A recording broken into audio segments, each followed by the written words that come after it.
ଦ୍ୱିତୀୟ ଇତିବୃତ୍ତ ଅଧ୍ୟାୟ 26। ରାଜା ଉସିଆ। ଏହାପରେ ଯୁଦାବାସୀମାନେ 16 ବର୍ଷ ବୟସ୍କ ଉସିଆଙ୍କୁ ତାଙ୍କର ପିତା ଆମାସିଆଙ୍କ ସ୍ଥାନରେ ରାଜା ରୂପେ ନିଯୁକ୍ତ କଲେ। ତାଙ୍କର ପିତା ପିତୃପୁରୁଷମାନଙ୍କ ସହ ମହାନିଦ୍ରାରେ ଶୟନ କଲା ପରେ ଉସିଆ ଏଲତକୁ ପୁନଶ୍ଚ ଯୁଦାର ଅଧୀନକୁ ଆଣି ତାହାକୁ ପୁନର୍ନିର୍ମାଣ କଲେ। ରାଜ୍ୟ ଶାସନର ପ୍ରାରମ୍ଭରେ ଉସିଆଙ୍କୁ 16 ବର୍ଷ ବୟସ ହୋଇଥିଲା ଓ ସେ ଜେରୁସାଲେମରେ 52 ବର୍ଷ ବ୍ୟାପୀ ରାଜତ୍ୱ କଲେ। ଜେରୁସାଲେମବାସିନୀ ଜେକଲିଆ ତାଙ୍କର ମାତା ଥିଲା। ତାଙ୍କର ପିତା ଆମାସିଆଙ୍କ ଭଳି ସେ ମଧ୍ୟ ପ୍ରଭୁଙ୍କ ସନ୍ନିଧାନରେ ଉତ୍ତମ କାର୍ଯ୍ୟ ସାଧନ କଲେ। ଯିଏ ତାଙ୍କୁ ଈଶ୍ୱରଙ୍କ ପ୍ରତି ଭୟଭକ୍ତି ପ୍ରଦର୍ଶନ କରିବା ପାଇଁ ଶିକ୍ଷା ଦେଇଥିଲେ, ସେହି ସେଖାରିଆଙ୍କ ସାରା ଜୀବନ କାଳରେ ସେ ଈଶ୍ୱରଙ୍କ ଅଭୀଷ୍ଟ ସନ୍ଧାନ କରିବା ପାଇଁ ଲିପ୍ତ ଥିଲେ। ଯେ ପର୍ଯ୍ୟନ୍ତ ସେ ପ୍ରଭୁଙ୍କ ଅଭୀଷ୍ଟ ସନ୍ଧାନ କଲେ, ସେ ପର୍ଯ୍ୟନ୍ତ ଈଶ୍ୱର ତାଙ୍କୁ ଐଶ୍ୱର୍ଯ୍ୟଶାଳୀ କରାଇଲେ। ସେ ଫିଲିସ୍ତୀୟମାନଙ୍କ ବିରୁଦ୍ଧରେ ଯୁଦ୍ଧ କରିବା ପାଇଁ ପ୍ରସ୍ଥାନ କରି ଗାତ୍, ଜାବ୍ନେ, ଆସ୍ଦୋନ ପ୍ରଭୃତି ନଗରଗୁଡ଼ିକର ପ୍ରାଚୀର ବିଧ୍ୱସ୍ତ କଲେ ଓ ଆସ୍ଦୋଦ ତଥା ଫିଲିସ୍ତୀୟମାନଙ୍କ ଅନ୍ୟ କେତେକ ସ୍ଥାନରେ ନଗରୀ ସମୂହ ନିର୍ମାଣ କଲେ। ଫିଲିସ୍ତୀୟଗଣ, ଗୁରବାଲବାସୀ, ଆରବଗଣ ତଥା ମେଉନୀୟମାନଙ୍କୁ ପ୍ରତିରୋଧ କରିବା ପାଇଁ ଈଶ୍ୱର ତାଙ୍କୁ ସାହାଯ୍ୟ କଲେ। ଆମୋନୀୟମାନେ ଉସିଆଙ୍କୁ ଭେଟିଦେଲେ ଓ ସେ ଶକ୍ତିଶାଳୀ ହେଲେ। ଫଳରେ ତାଙ୍କର ସୁଖ୍ୟାତି ଇଜିପ୍ଟର ସୀମା ସରହଦ ପର୍ଯ୍ୟନ୍ତ ବ୍ୟାପ୍ତିଗଲା। ଏହା ବ୍ୟତୀତ ଜେରୁସାଲେମର କୋଣ ଦ୍ୱାର, ଉପତ୍ୟକା ଦ୍ୱାର ଓ ପ୍ରାଚୀର କୋଣ ନାମକ ସ୍ଥାନମାନଙ୍କରେ ସେ ଦୁର୍ଗ ନିର୍ମାଣ କରି ସେ ସମସ୍ତକୁ ସୁଦୃଢ଼ କଲେ। ମରୁ ପ୍ରାନ୍ତରେ ମଧ୍ୟ ସେ ଦୁର୍ଗ ସମୂହ ନିର୍ମାଣ କଲେ ଓ କୂପ ସବୁ ଖୋଳିଲେ। ସେଫେଲା ତଥା ସମତଳ ଭୂମିରେ ତାଙ୍କର ସଂଖ୍ୟାଧିକ ପଶୁପଲ ଥିଲା। କୃଷିପ୍ରିୟ ବ୍ୟକ୍ତି ଥିବାରୁ ପର୍ବତ ତଥା ଉର୍ବର ସ୍ଥାନମାନଙ୍କରେ ସେ ବହୁ ସଂଖ୍ୟକ କୃଷକ ତଥା ଦ୍ରାକ୍ଷା କୃଷକମାନଙ୍କୁ ନିୟୋଜିତ କଲେ। ପୁଣି ରାଜାଙ୍କର ଯୁଦ୍ଧ ନିପୁଣ ଏକ ସୈନ୍ୟବାହିନୀ ମଧ୍ୟ ଥିଲା, ଯିଏ ରାଜାଙ୍କ ସେନାପତିମାନଙ୍କ ମଧ୍ୟରୁ ଜଣେ। ସେହି ହାନାନିଆର ଅଧୀନରେ ସେମାନେ ସଚିବ ଜେଲ ଓ କର୍ମଚାରୀ ମାସେଇୟା ଦ୍ୱାରା ତାଲିକାଭୁକ୍ତ ହୋଇ ଦଳ ବିଭକ୍ତ ହୋଇଥିଲେ। ପରାକ୍ରମୀ ତଥା ସାହସୀ ପିତୃକୁଳପତିମାନଙ୍କର ସର୍ବମୋଟ ସଂଖ୍ୟା 2600 ଥିଲା। ସେମାନଙ୍କ ଅଧୀନରେ ରାଜାଙ୍କ ପାଇଁ ଶତ୍ରୁମାନଙ୍କ ବିରୁଦ୍ଧରେ ଯୁଦ୍ଧ କରିବା ସକାଶେ ସମର୍ଥ 3,500,000 ନିପୁଣ ଯୋଦ୍ଧାଗଣ ଥିଲେ। ଉସିଆ ତାଙ୍କ ସୈନ୍ୟବାହିନୀ ପାଇଁ ଢାଲ, ବର୍ଚ୍ଛା, ଶିରସ୍ତ୍ରାଣ, ସାଞ୍ଜୁ, ଧନୁ ତଥା ଛାଟେଣି ମାରିବା ପାଇଁ ପଥର ପ୍ରଭୃତି ଶସ୍ତ୍ର ପ୍ରସ୍ତୁତ କଲେ।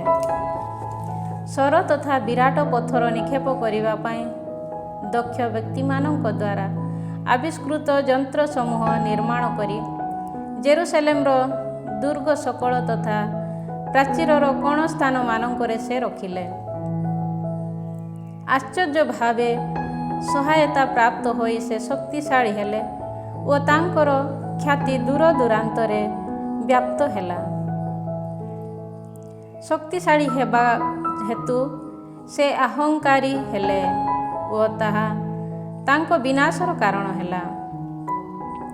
କାରଣ ପ୍ରଭୁ ତାଙ୍କ ଈଶ୍ୱରଙ୍କ ପ୍ରତି ସେ ଅବିଶ୍ୱସ୍ତ ହେଲେ ଓ ଧୂପ ବଳିପୀଠ ଉପରେ ଧୂପାର୍ଚ୍ଚନା କରିବା ପାଇଁ ସେ ପ୍ରଭୁଙ୍କ ଆଳୟରେ ପ୍ରବେଶ କଲେ। କିନ୍ତୁ ସାହସୀ 80 ଜଣ ଯାଜକଙ୍କୁ ସଙ୍ଗରେ ନେଇ ଯାଜକ ଆସାରିଆ ତାଙ୍କ ପଛେ ଭିତରକୁ ଗଲେ। ସେମାନେ ରାଜା ଉସିଆଙ୍କୁ ବିରୋଧ କରି କହିଲେ, ହେ ଉସିଆ, ପ୍ରଭୁଙ୍କ ପ୍ରତି ଧୂପାର୍ଚ୍ଚନା କରିବା ତୁମ ପକ୍ଷରେ ଉଚିତ ନୁହେଁ, ବରଂ ଯେଉଁମାନେ ସେଥିପାଇଁ ଉତ୍ସର୍ଗୀକୃତ ଆରୋନଙ୍କ ପୁତ୍ର ଯାକୋବମାନେ ତାହା କରିବେ। ତୁମେ ପବିତ୍ର ସ୍ଥାନରୁ ବାହାରି ଯାଅ। ତୁମେ ଦୋଷ କରିଅଛ, ଏହା ପ୍ରଭୁଙ୍କ ସନ୍ନିଧାନରେ ତୁମ ପାଇଁ କୌଣସି ଶ୍ରଦ୍ଧାର କାରଣ ହୋଇପାରିବ ନାହିଁ। ଏହା ଶୁଣି ଉସିଆ କ୍ରୁଦ୍ଧ ହେଲେ। ଧୂପାର୍ଚ୍ଚନା କରିବା ପାଇଁ ସେ ନିଜ ହସ୍ତରେ ଗୋଟିଏ ଧୂପ କଳସ ଧରିଥିଲେ। ଯାଜକମାନଙ୍କ ପ୍ରତି କ୍ରୋଧାନ୍ୱିତ ହେଲା ସମୟରେ ପ୍ରଭୁଙ୍କ ଆଳୟ ମଧ୍ୟସ୍ଥ ଧୂପ ବଳି ପୀଠ ସମୀପରେ ସେମାନଙ୍କ ସମ୍ମୁଖରେ ତାଙ୍କର କପାଳରେ କୁଷ୍ଠରୋଗ ଦୃଶ୍ୟମାନ ହେଲା। ତାଙ୍କର କପାଳ ଯେ କୁଷ୍ଠରୋଗ ପ୍ରପୀଡ଼ିତ, ଏହା ମୁଖ୍ୟ ଯାଜକ ଆସାରିଆ ଓ ଅନ୍ୟ ଯାଜକମାନେ ଦେଖିବାକୁ ପାଇଲେ। ସେମାନେ ତାଙ୍କୁ ସଙ୍ଗେ ସଙ୍ଗେ ବହିଷ୍କୃତ କଲେ। ପ୍ରଭୁ ତାଙ୍କୁ ଆଘାତ କରିଥିବାରୁ ସେଠାରୁ ଯିବା ପାଇଁ ସେ ସତର ହେଲେ। ତାଙ୍କର ମୃତ୍ୟୁ ପର୍ଯ୍ୟନ୍ତ ରାଜା ଉସିଆ କୁଷ୍ଠରୋଗ ପ୍ରପୀଡ଼ିତ ହୋଇ ରହିଲେ। କୁଷ୍ଠରୋଗରେ ପ୍ରପୀଡ଼ିତ ହେବା ସକାଶୁ ପ୍ରଭୁଙ୍କ ଆଳୟରେ ତାଙ୍କୁ ପ୍ରବେଶାନୁମତି ପ୍ରାପ୍ତ ହେଲା ନାହିଁ ଓ ସେ ଅନ୍ୟ ଗୋଟିଏ ଗୃହରେ ପୃଥକ ହୋଇ ରହିଲେ। ତାଙ୍କର ପୁତ୍ର ଯୋଥାମ୍ ରାଜାଙ୍କ ଗୃହରେ ଅଧିପତି ହୋଇ ତାଙ୍କ ସ୍ଥାନରେ ରାଜ୍ୟଶାସନ ଲାଭ କଲେ। ଉସିଆଙ୍କ ଦ୍ୱାରା ସମ୍ପାଦିତ ଅନ୍ୟ ସମସ୍ତ କାର୍ଯ୍ୟକଳାପ ଆରମ୍ଭରୁ ଶେଷ ପର୍ଯ୍ୟନ୍ତ ପ୍ରବକ୍ତା ଜିସାଇଆ ରଚନା କଲେ। ଉସିଆ ତାଙ୍କ ପିତୃପୁରୁଷମାନଙ୍କ ସହ ମହାନିଦ୍ରାରେ ଶୟନ କଲେ। କୁଷ୍ଠରୋଗ ପ୍ରପୀଡ଼ିତ ହୋଇଥିବାରୁ ସେମାନେ ତାଙ୍କୁ ରାଜାମାନଙ୍କ ସମାଧି ପାଇଁ ଉଦ୍ଦିଷ୍ଟ ଭୂସ୍ଥଳ ସମୀପରେ କବର ଦେଲେ। ତାଙ୍କର ପୁତ୍ର ଯୋଥାମ୍ ତାଙ୍କ ପରିବର୍ତ୍ତେ ରାଜା ହେଲେ। ଅଧ୍ୟାୟ 27। ରାଜା ଯୋଥାମ୍। ରାଜ୍ୟ ଶାସନର ପ୍ରାରମ୍ଭରେ ଯୋଥାମଙ୍କୁ 25 ବର୍ଷ ବୟସ ହୋଇଥିଲା ଓ ସେ ଜେରୁସାଲେମରେ 16 ବର୍ଷ ବ୍ୟାପୀ ରାଜତ୍ୱ କଲେ। ସାଦୋକର କନ୍ୟା ଜେରୁସା ତାଙ୍କର ମାତା ଥିଲା। ତାଙ୍କ ପିତା ଉସିଆଙ୍କ ଭଳି ସେ ମଧ୍ୟ ପ୍ରଭୁଙ୍କ ସନ୍ନିଧାନରେ ଉତ୍ତମ କାର୍ଯ୍ୟ ସାଧନ କଲେ ଓ ଉସିଆଙ୍କ ପରି ପ୍ରଭୁଙ୍କ ଆଳୟରେ ପ୍ରବେଶ କଲେ ନାହିଁ। କିନ୍ତୁ ଜନତା ଆହୁରି ଦୁରାଚାର କଲେ। ସେ ଦେବାଳୟର ଉପର ଦ୍ୱାର ନିର୍ମାଣ କଲେ ଓ ଓଫେଲର ପ୍ରାଚୀର ନିର୍ମାଣର ଅଧିକାଂଶ କର୍ମ ସେ ସମ୍ପୂର୍ଣ୍ଣ କଲେ। ଜୁଦାର ପାର୍ବତ୍ୟାଞ୍ଚଳରେ ନଗରୀ ସମୂହ ଓ ବୃକ୍ଷପୂର୍ଣ୍ଣ ପାହାଡ଼ଗୁଡ଼ିକରେ ଦୁର୍ଗ ତଥା ଗମ୍ବୁଜ ସବୁ ସେ ନିର୍ମାଣ କଲେ। ଆମୋନୀୟମାନଙ୍କ ରାଜାଙ୍କ ସହ ଯୁଦ୍ଧ କରି ସେ ତାଙ୍କୁ ପରାସ୍ତ କଲେ। ଆମୋନୀୟମାନେ ତାଙ୍କୁ ସେହି ବର୍ଷ 100 ତାଲେନ୍ତ ରୌପ୍ୟ, 10,000 କର ଗହମ ଓ 10,000 କର ଯବ ଦାନ କଲେ। ପରବର୍ତ୍ତୀ ଦ୍ୱିତୀୟ ତଥା ତୃତୀୟ ବର୍ଷରେ ମଧ୍ୟ ସେଇମାନେ ସେହି ପରିମାଣର ଖଜଣା ତାଙ୍କୁ ଦେଲେ। ଏହିପରି ପ୍ରଭୁ ତାଙ୍କ ଈଶ୍ୱରଙ୍କ ଅଭୀଷ୍ଟ ମୁତାବକ ଯୋଥାମ୍ ଶୃଙ୍ଖଳିତ ଜୀବନଯାପନ କରିବାରୁ ଶକ୍ତିଶାଳୀ ହେଲେ। ଯୋଥାମଙ୍କ ଦ୍ୱାରା ସମ୍ପାଦିତ ଅନ୍ୟ ସମସ୍ତ କାର୍ଯ୍ୟ, ତାଙ୍କ ଦ୍ୱାରା କରାଯାଇଥିବା ଯୁଦ୍ଧ ସମୂହ ଓ ତାଙ୍କ ଅନ୍ୟ ସମସ୍ତ ଆଚରଣର ଏକ ବିବରଣୀ ଜୁଦା ତଥା ଇସ୍ରାଏଲର ରାଜାମାନଙ୍କ ପୁସ୍ତକରେ ଲିପିବଦ୍ଧ ହୋଇଛି। ରାଜ୍ୟ ଶାସନର ପ୍ରାରମ୍ଭରେ ତାଙ୍କୁ 25 ବର୍ଷ ବୟସ ହୋଇଥିଲା ଓ ସେ ଜେରୁସାଲେମରେ 16 ବର୍ଷ ବ୍ୟାପୀ ରାଜତ୍ୱ କଲେ। ଯୋଥାମ୍ ତାଙ୍କ ପିତୃପୁରୁଷମାନଙ୍କ ସହ ମହାନିଦ୍ରାରେ ଶୟନ କଲେ ଏବଂ ସେମାନେ ତାଙ୍କୁ ଦାବିଦଙ୍କ ନଗରୀରେ ସମାଧିସ୍ଥ କଲେ। ତାଙ୍କର ପୁତ୍ର ଆହାଜ ତାଙ୍କ ସ୍ଥାନରେ ରାଜା ହେଲେ। ଅଧ୍ୟାୟ 28। ରାଜା ଆହାଜ। ରାଜ୍ୟ ଶାସନର ପ୍ରାରମ୍ଭରେ ଆହାଜଙ୍କୁ 20 ବର୍ଷ ବୟସ ହୋଇଥିଲା ଓ ସେ ଜେରୁସାଲେମରେ 16 ବର୍ଷ ବ୍ୟାପୀ ରାଜତ୍ୱ କଲେ। ତାଙ୍କ ପିତୃପୁରୁଷ ଦାବିଦଙ୍କ ଭଳି ସେ ପ୍ରଭୁଙ୍କ ସନ୍ନିଧାନରେ ଉତ୍ତମ କାର୍ଯ୍ୟ କଲେ ନାହିଁ। ସେ ଇସ୍ରାଏଲର ରାଜାମାନଙ୍କ ମାର୍ଗାବଳୀରେ ବ୍ୟାପୃତ ହେଲେ ଓ ବାଲ ଦେବମାନଙ୍କର ଛାଞ୍ଚ ନିର୍ମିତ ପ୍ରତିମୂର୍ତ୍ତି ସମୂହ ସେ ନିର୍ମାଣ କଲେ। ବେନ୍ ହିନମ ଉପତ୍ୟକାରେ ସେ ଧୂପାର୍ଚ୍ଚନା କଲେ। ଇସ୍ରାଏଲ ଜନତା ସମ୍ମୁଖରୁ ପ୍ରଭୁଙ୍କ ଦ୍ୱାରା ବିତାଡ଼ିତ ଜାତି ସକଳର ଘୃଣ୍ୟ କର୍ମାବଳୀକୁ ଅନୁସରଣ କରି ସେ ତାଙ୍କ ପୁତ୍ରମାନଙ୍କୁ ହୋମବଳି ରୂପେ ଉତ୍ସର୍ଗ କଲେ। ଉଚ୍ଚ ପୂଜାସ୍ଥଳୀ ତଥା ପାହାଡ଼ ସବୁ ଉପରେ ଓ ପ୍ରତ୍ୟେକ ସବୁଜ ବୃକ୍ଷ ମୂଳରେ ସେ ନୈବେଦ୍ୟ ତଥା ଧୂପାର୍ଚ୍ଚନା କଲେ। ସୁତରାଂ ପ୍ରଭୁ ତାଙ୍କ ଈଶ୍ୱର ତାଙ୍କୁ ଆରାମର ରାଜାଙ୍କ ହସ୍ତରେ ସମର୍ପଣ କଲେ। ସେ ଆହାସଙ୍କୁ ଯୁଦ୍ଧରେ ପରାସ୍ତ କରି ବହୁ ଲୋକଙ୍କୁ ବନ୍ଦୀ କରି ଦମାସ୍କସକୁ ନେଇଗଲେ। ପ୍ରଭୁ ତାଙ୍କୁ ଇସ୍ରାଏଲର ରାଜାଙ୍କ ହସ୍ତରେ ମଧ୍ୟ ସମର୍ପଣ କଲେ।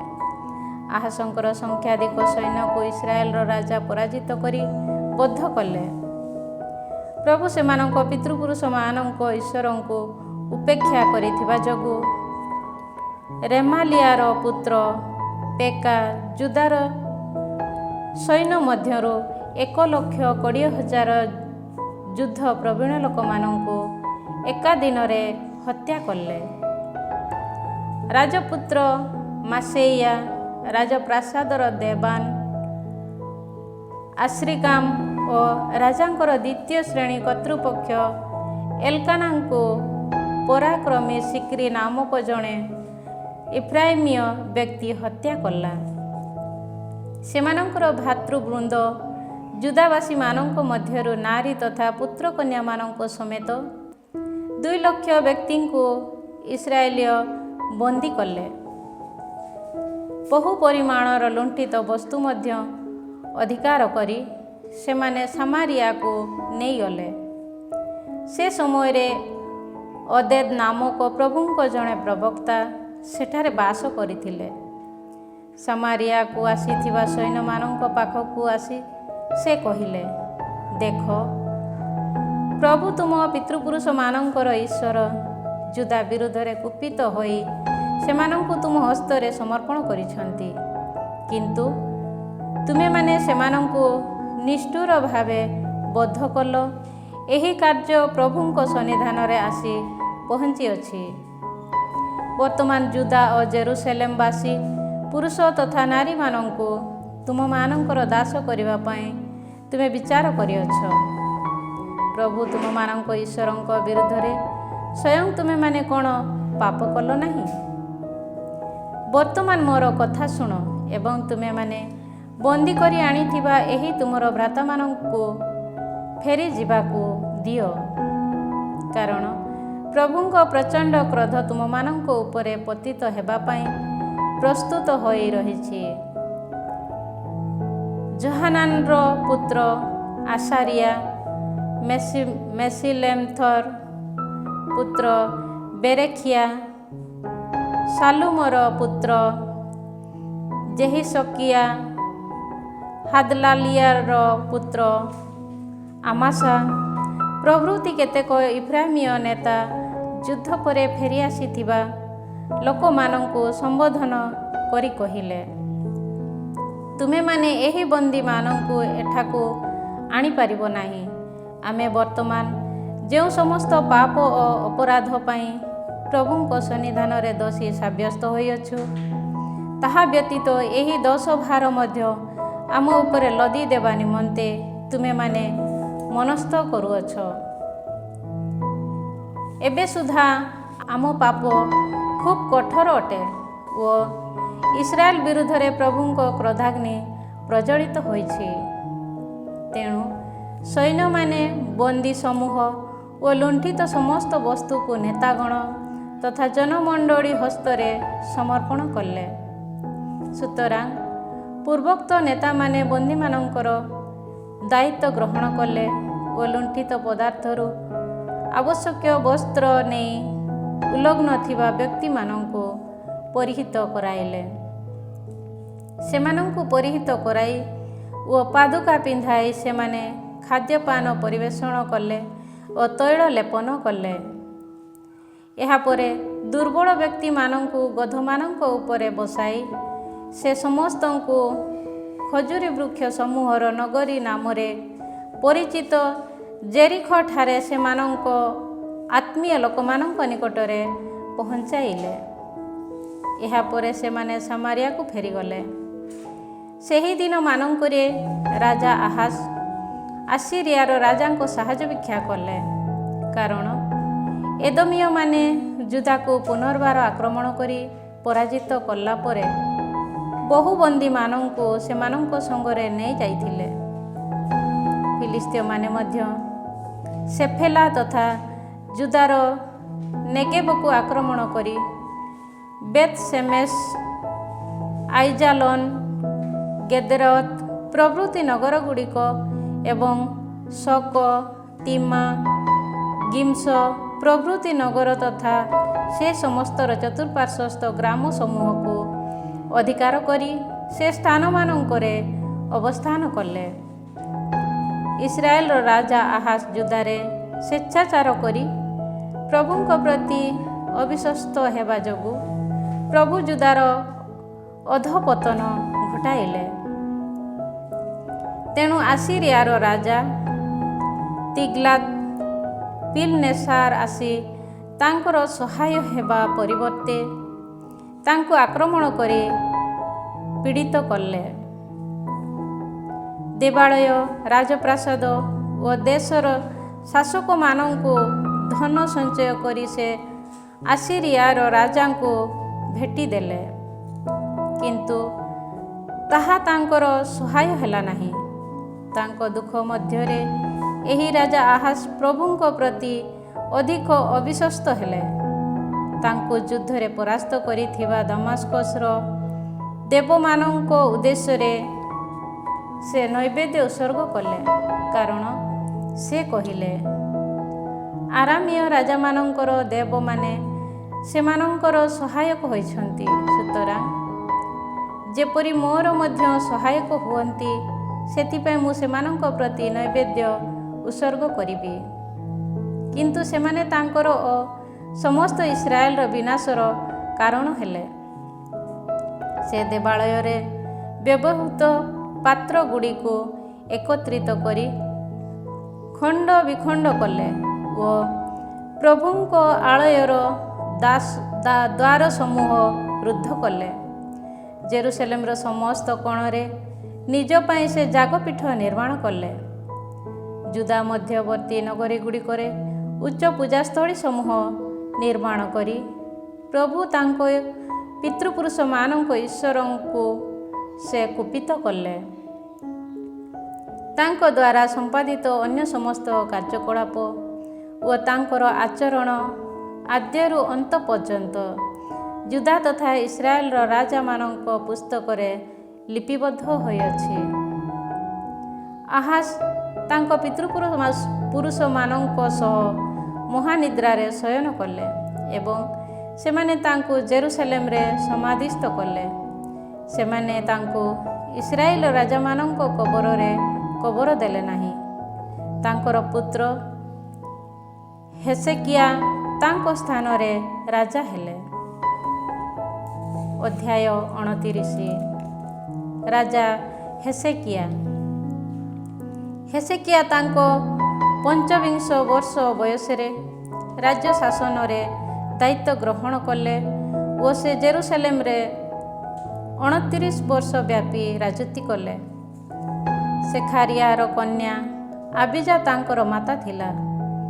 ତାଙ୍କ ପିତୃପୁରୁଷ ଦାବିଦଙ୍କ କର୍ମାବଳୀକୁ ଅନୁସରଣ କରି ସେ ପ୍ରଭୁଙ୍କ ସନ୍ନିଧାନରେ ଉତ୍ତମ କାର୍ଯ୍ୟ କଲେ।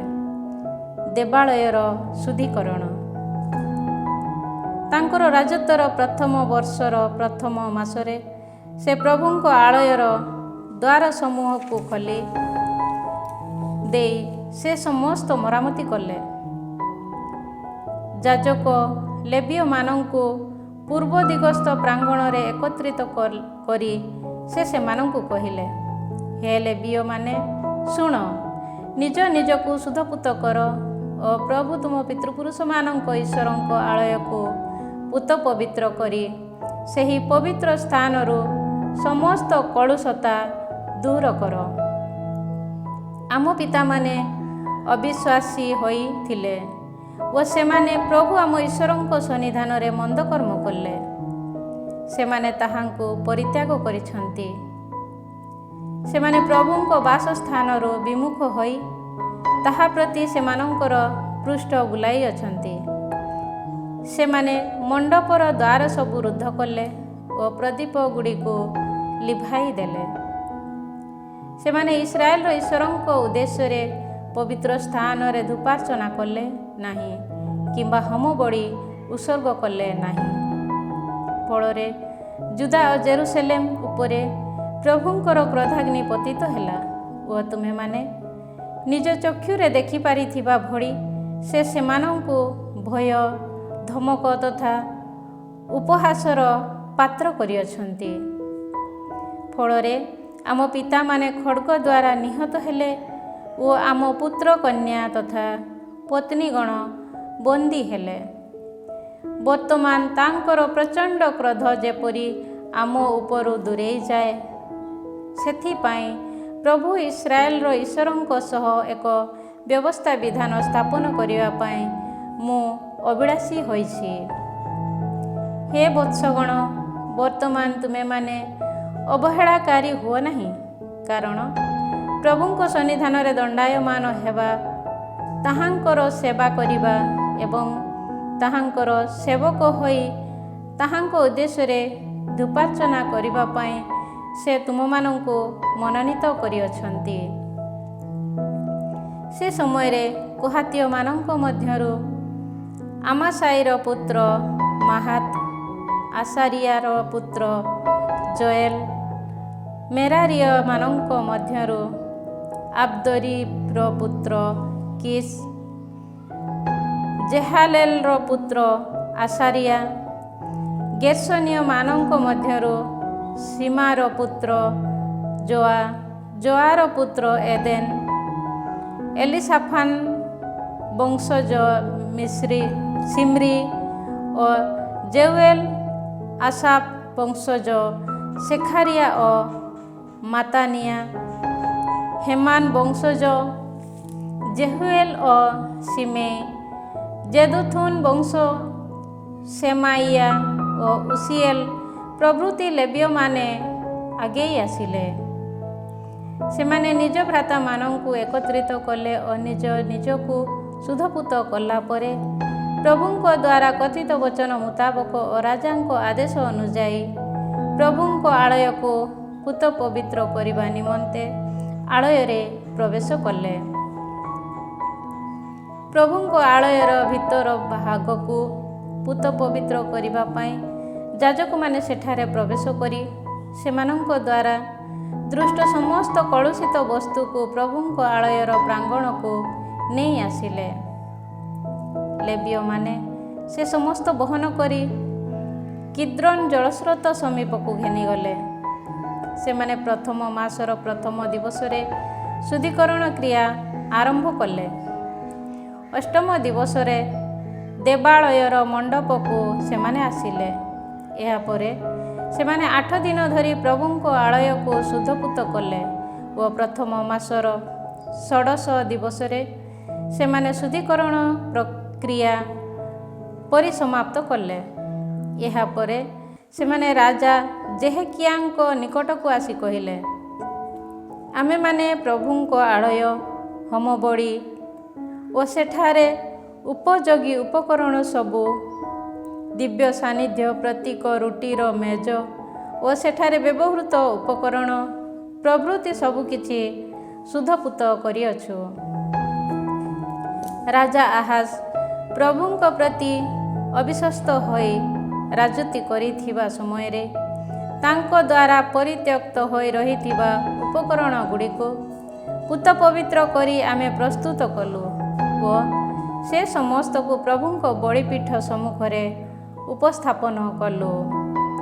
ପାପ ପରିହାର ବଳିର ଉତ୍ସର୍ଗ। ଏହାପରେ ରାଜା ହେସେକିୟା ଅତି ପ୍ରତ୍ୟୁଷରେ ଉଠି ନଗରୀ ଶାସନ କର୍ମଚାରୀମାନଙ୍କୁ ଏକତ୍ରିତ କରି ପ୍ରଭୁଙ୍କ ଆଳୟରେ ପ୍ରବେଶ କଲେ। ରାଜ୍ୟ ପବିତ୍ର ସ୍ଥାନ ତଥା ଯୁଦା ନିମନ୍ତେ ପାପ ପରିହାର ବଳି ଉତ୍ସର୍ଗ କରିବା ସକାଶେ ସେମାନେ 7ଟି ବଳଦ, 7ଟି ପୁଂ ମେଷ, 7ଟି ମେଷ ଶାବକ ଓ 7ଟି ପୁଂ ଛାଗ ସଙ୍ଗରେ ନେଇ ଆସିଲେ। ସେ ସମସ୍ତକୁ ପ୍ରଭୁଙ୍କ ବଳିପୀଠ ଉପରେ ନୈବେଦ୍ୟ ରୂପେ ଉତ୍ସର୍ଗ କରିବା ପାଇଁ ଆରୋନଙ୍କ ପୁତ୍ରଗଣ ଯାଜକମାନଙ୍କୁ ସେ ନିର୍ଦ୍ଦେଶ ଦେଲେ। ସେମାନେ ବଳଦ ଗୁଡ଼ିକୁ ବଧ କଲେ ଓ ଯାଜକମାନେ ସେହି ରକ୍ତ ନେଇ ବଳିପୀଠ ଉପରେ ଢାଳିଲେ। ତତ୍ପରେ ସେମାନେ ପୁଂମେଷମାନଙ୍କୁ ନିଧନ କରି ସେଗୁଡ଼ିକର ରକ୍ତ ନେଇ ବଳିପୀଠ ଉପରେ ଢାଳିଲେ। ଏହାପରେ ସେମାନେ ମେଷ ଶାବକମାନଙ୍କୁ ବଧ କରି ସେ ସମସ୍ତର ରକ୍ତ ନେଇ ବଳିପୀଠ ଉପରେ ଢାଳିଲେ। ଏହାପରେ ପାପ ପରିହାର ବଳି ପାଇଁ ଉଦ୍ଦିଷ୍ଟ ପୁଂ ଛାଗ ଗୁଡ଼ିକ ରାଜା ଓ ଜନମଣ୍ଡଳୀର ସମ୍ମୁଖକୁ ଅଣାଗଲା ଓ ସେମାନେ ସେଗୁଡ଼ିକ ଉପରେ ହସ୍ତାର୍ପଣ କଲେ।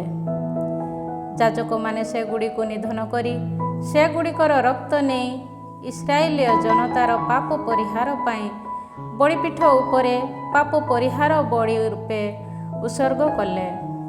କାରଣ ରାଜା ଆଦେଶ ଦେଇଥିଲେ ଯେ ସମସ୍ତ ଇସ୍ରାଏଲୀୟ ଜନତା ପାଇଁ ହୋମ ବଳି ଓ ପାପ ପରିହାର ବଳି ଉତ୍ସର୍ଗ ହେବା ଆବଶ୍ୟକ।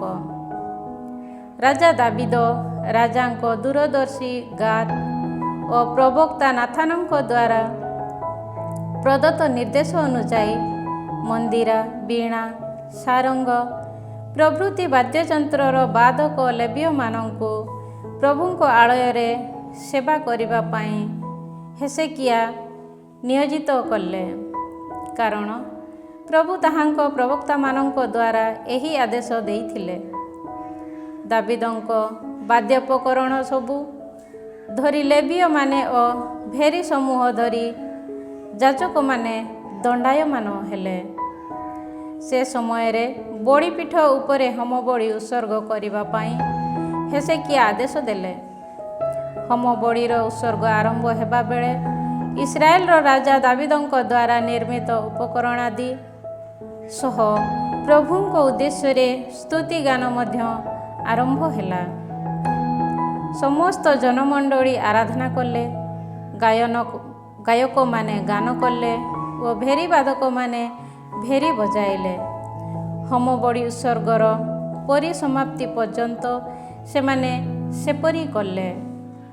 ହୋମ ବଳିର ପରିସମାପ୍ତ ଘଟିଲା ପରେ ରାଜା ଓ ତାଙ୍କର ସହବର୍ତ୍ତୀ ସମସ୍ତ ଲୋକ ନତମସ୍ତକ ହୋଇ ଆରାଧନା କଲେ।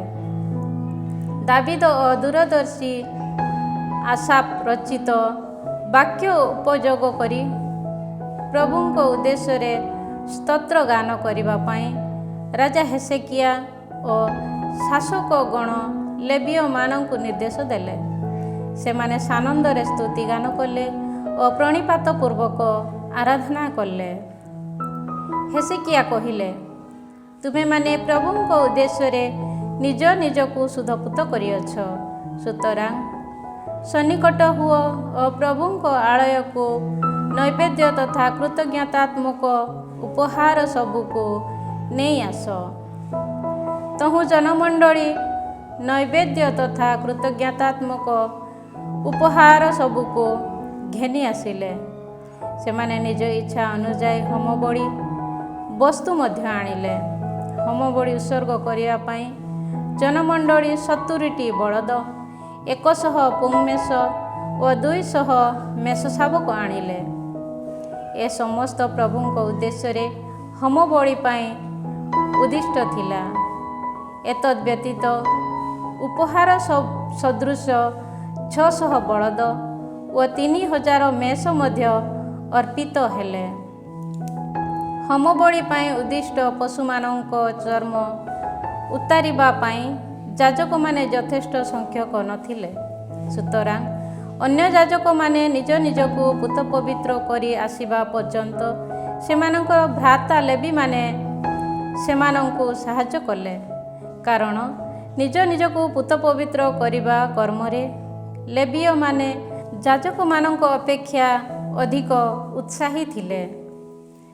ପ୍ରଚୁର ହୋମବଳି ବ୍ୟତୀତ ଶାନ୍ତି ବଳି ପାଇଁ ଉଦ୍ଦିଷ୍ଟ ମେଦ ତଥା ହୋମବଳି ସହିତ ଉତ୍ସର୍ଗିତ ହେଉଥିବା ପାନୀୟ ବଳି ମଧ୍ୟ ଅର୍ପିତ ହେଲା। ଏହିପରି ପ୍ରଭୁଙ୍କ ଆଳୟରେ ଆରାଧନା କାର୍ଯ୍ୟ ପୁନରାୟ ଆରମ୍ଭ ହେଲା। ଏପରି କର୍ମ ଖୁବ୍ ଶୀଘ୍ର କରିବା ପାଇଁ ଈଶ୍ୱର ଜନତାକୁ ପ୍ରରୋଚନା ଦେଇଥିବା ବିଷୟ ସ୍ମରଣ କରି ହେzeକିଆ ଓ ସମସ୍ତ ଜନତା ଆନନ୍ଦିତ ହେଲେ।